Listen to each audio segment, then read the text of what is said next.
Teman-teman sekalian, kapan terakhir kali kalian menjerang air untuk diminum? Bukan memasak air untuk teh atau kopi atau susu kopi ya, tetapi air putih biasa untuk diminum. Nyaris semua dapur-dapur kantor, dapur-dapur rumah sudah tidak asing lagi dengan galon air kemasan. Dan tidak ada lagi kegiatan memasak air di dapur untuk persediaan air minum, air putih. Semua bergantung pada air mineral kemasan. Apakah galon-galon itu datang begitu saja secara alamiah? Mestinya ini kita itu bisa langsung meminum air dari keran. Ada airnya. Teknologinya juga ada. Contoh negara kayak gitu juga ada. Dana dari negara melimpah. Tetapi kok susah banget dan tampaknya mustahil diwujudkan.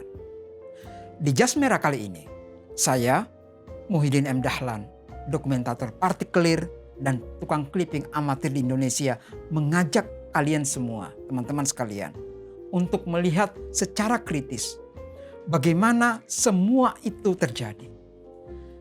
Di mana itu bukanlah sesuatu yang terjadi secara natural, tetapi nurture. Melewati proses panjang bagaimana apa yang disebut swastanisasi air berlangsung puluhan tahun. Dan swastanisasi itu melahirkan perilaku minum yang juga baru. Minum ala Aqua. Intro.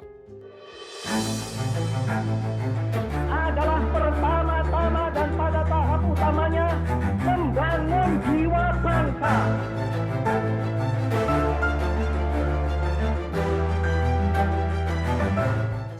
Mari kita mulai dari review singkat buku riset Indonesia yang berasal dari akun IG Ruru Reads Books. Karena di otak Indonesiaku ini ya air keran itu nggak bisa diminum. And you know what? Selain karena masalah pencemaran air sungai dan laut yang emang udah parah banget di Indonesia, ternyata habit untuk membeli air minum kemasan ini sengaja ditanamkan ke kita supaya ya kalian tahulah alasannya apa. Kira-kira pada intinya minum langsung dari keran itu sangat-sangat mustahil dilakukan di Indonesia.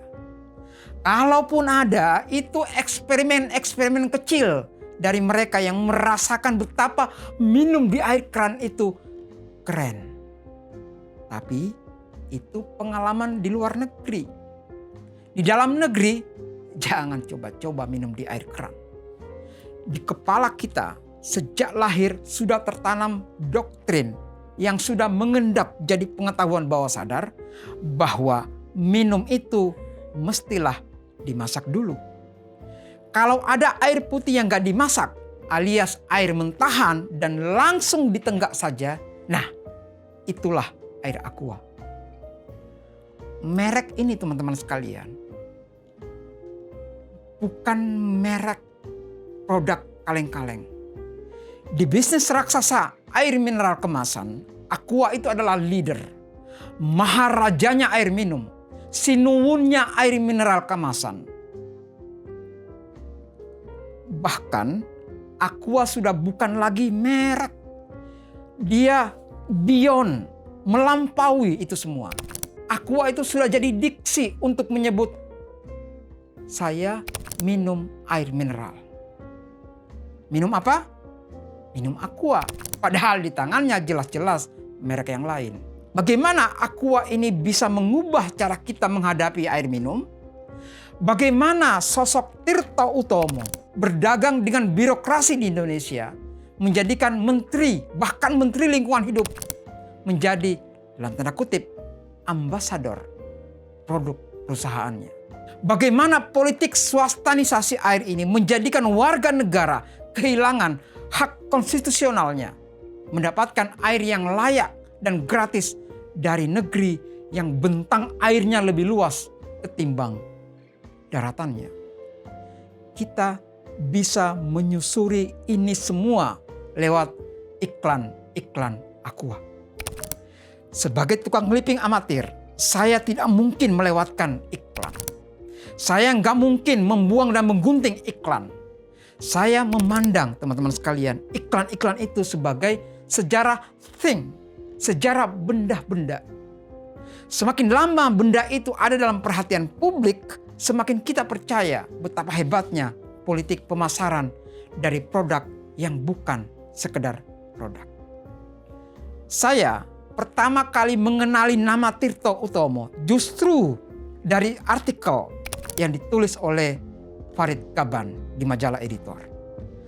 Farid Gaban juga yang menjadi perwakilan boomer yang menulis di buku ini.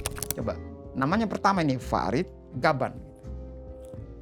89 dia menulis tentang biografi Tirto Utomo. Judulnya, dia terjemahkan aja nama itu, Air yang Utama. Tirto Utomo.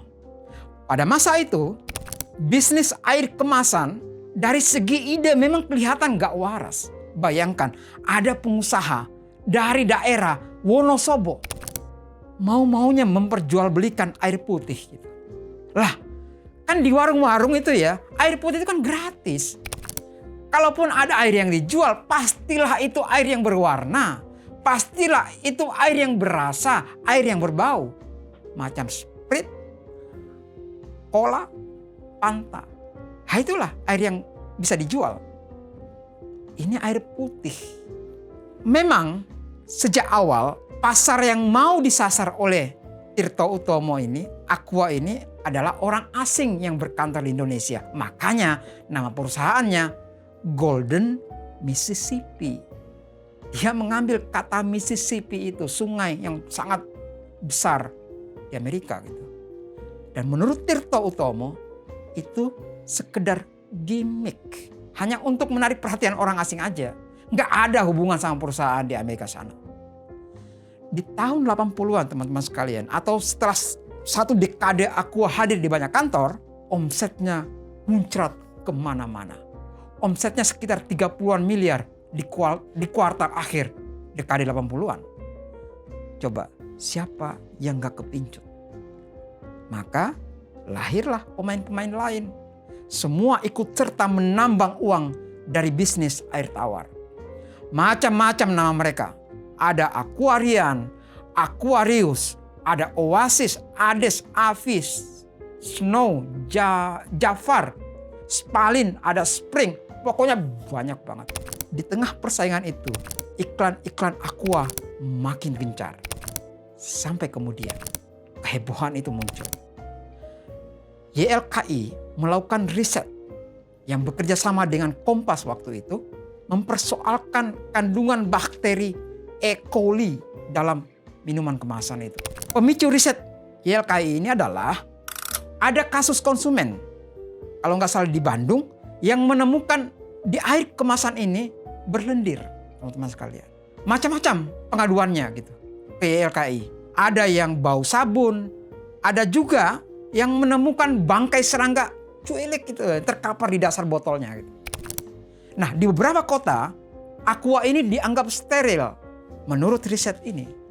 Tetapi sampel-sampel Aqua yang datang dari Medan, Pekanbaru, Balikpapan, setelah diuji secara mikrobiologi, terbukti mengandung bakteri. Tahu kan? Bakteri E. coli itu apa? Bakteri yang bersemayam di dalam tinja, dalam tai. Walaupun bakteri ini oleh riset itu dianggap tidak berbahaya kandungannya, tetapi kan ada unsur ya tai di sana gitu ya. Dan ini minuman dikonsumsi. Jadi gitu ya.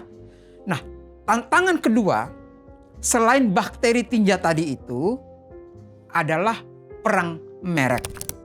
Tirto Utomo menggugat banyak sekali pesaingnya karena menggunakan nama Aqua dan menang. Aqua memenangkan perkara itu. Walaupun kemenangan gugatan ini melewati jalan yang sangat panjang dari tahun 88 sampai 92. Merek macam Klub Aqua, Aquaria, Aqua. Bayangkan, ada Asian Aqua dan Aquase dianggap pengadilan terbukti menjiplak merek dagang. Sampai di sini, Aqua bukan lagi kata yang netral yang boleh dipakai bebas oleh masyarakat untuk menamai produk minuman kemasan mereka. Karena sebelum merek Aqua hadir, kata Aqua itu bukanlah kata yang lumrah, bukan kata sehari-hari atau istilah lingua franca gitu. Dan untuk memperlihatkan betapa digdayanya Aqua ini, maka lihatlah iklan PON ke-12 tahun 89 di Jakarta. Di sana Aqua menjadi sponsor utama. Dan di bagian iklan itu ada tuh Akbar Tanjung sedang menandatangani galon gitu. Kan pejabat negara. Tidak sampai di situ saja teman-teman sekalian. Aqua juga kemudian menjadi sponsor utama untuk bulu tangkis yang berlaga di Olimpiade. Kalian ingat Susi Susanti, Alan Budi Kusumo yang kemudian naik podium Olimpiade tahun 92. Aqua ikut naik podium di situ. Aqua ada ketika untuk pertama kalinya Indonesia Raya berkumandang di gelanggang Olimpiade. Dan di gelanggang bulu tangkis sendiri, Tirto Utomo dianggap sebagai godfather. Sebagai, ini kata-katanya legendaris Rudi Hartono ya, figur bapak yang dibutuhkan organisasi. Bayangkan itu. Tirto Utomo yang berasal dari keluarga pengusaha minyak dan susu Wonosobo ini dianggap sebagai konglo yang dermawan dan ringan tangan. Loh, kan bulu tangkis identik dengan jarum kudus.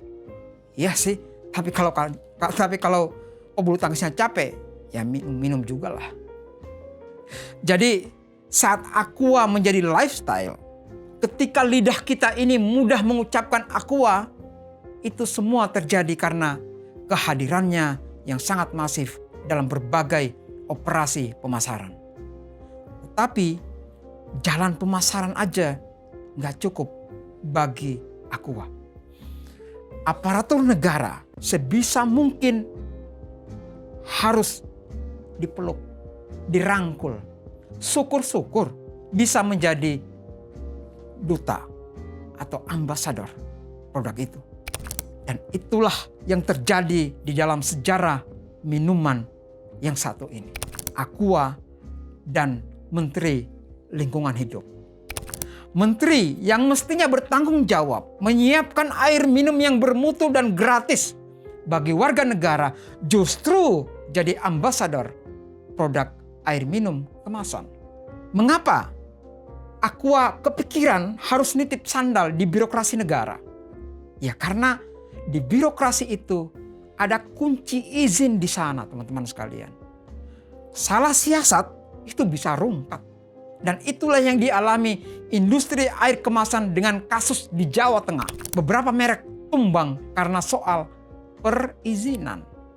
Mereka lupa memeluk birokrasi negara. Izin ini semacam tiket yang sangat mahal dalam kultur usaha kita yang luar biasa korup dan nepotismenya. Maka saya sangat bisa memahami bagaimana Aqua menempel di birokrasi negara bernama Lingkungan Hidup. Aqua pun membranding dirinya sebagai produk yang ikut serta membersihkan lingkungan dan menghijaukan bumi kita ini. Di luar itu semua, iklan dan koneksitas dan jejaringan yang kompleks dalam birokrasi negara itu melupakan kita bagaimana mengelola air.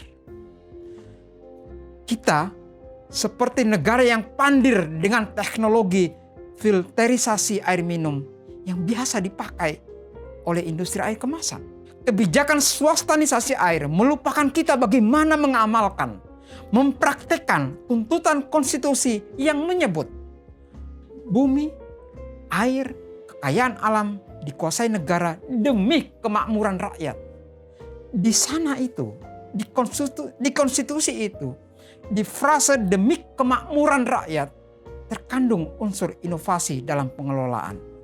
Sialnya, yang warga dapatkan dan terima dengan lapang dada adalah air pump. Airnya yang dikelola oleh PDAM. Air PDAM, teman-teman sekalian, nggak hanya keruh. Kadang air negara satu ini sudah nggak gratis, terkadang airnya malas mengalir.